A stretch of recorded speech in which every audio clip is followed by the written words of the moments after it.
One of the hardest hit sectors in this pandemic has been that of the hospitality industry. Restaurants, bars, hotels, they're open, they're closed, they're half open, they're closed half the time. They just don't know what's going on. The insurance rates are skyrocketing. Erik Joyal is the owner of Gare De L'Est. It's on Dundas Street East in Toronto. And he joins me right now because now there's even a new problem that you've encountered. Tell us about that. Well, we bought a dome, basically a dining dome that was sufficient to seat 6 people. Right.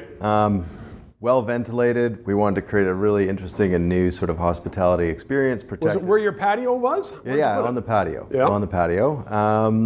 And we built it, and within a day, the city came and shut it down. Yeah. Why? John Tory came down there with a whole bunch of militants? No, it was just a bylaw officer from Toronto Public Health, and basically just said that was in contravention of stage 2, and then if we didn't shut it down immediately, we'd be subject to a $100,000 fine, and if we did it again, it would be $500,000 and a possible year in jail. That's no laughing matter. No. I know it must be so discouraging for you, but I've seen stories of many restaurants having these domes. In fact, one story said that the Premier himself agreed with these domes. Are we talking about the different government between civic and provincial? It's hard to say. I don't really know. I mean, there's been so much ambiguity with the rules to these domes.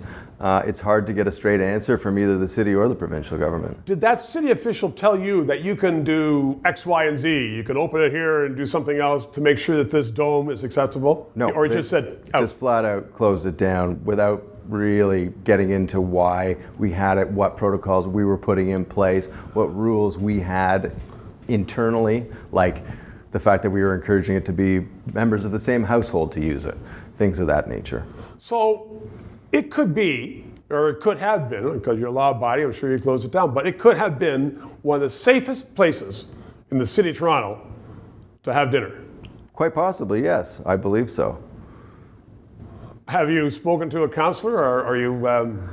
We've done some outreach, and I'm hoping to get some clarity, both with the provincial government and the city of Toronto. But it's a pretty hard nut to crack right now.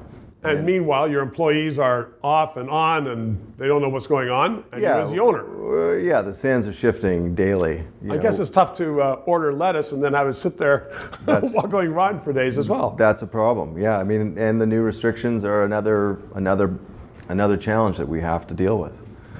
Erik Joyal, I hope you get some service. I hope you get some quick action on it. You deserve it. I Thanks appreciate very much. that. Thank you. 3 minutes.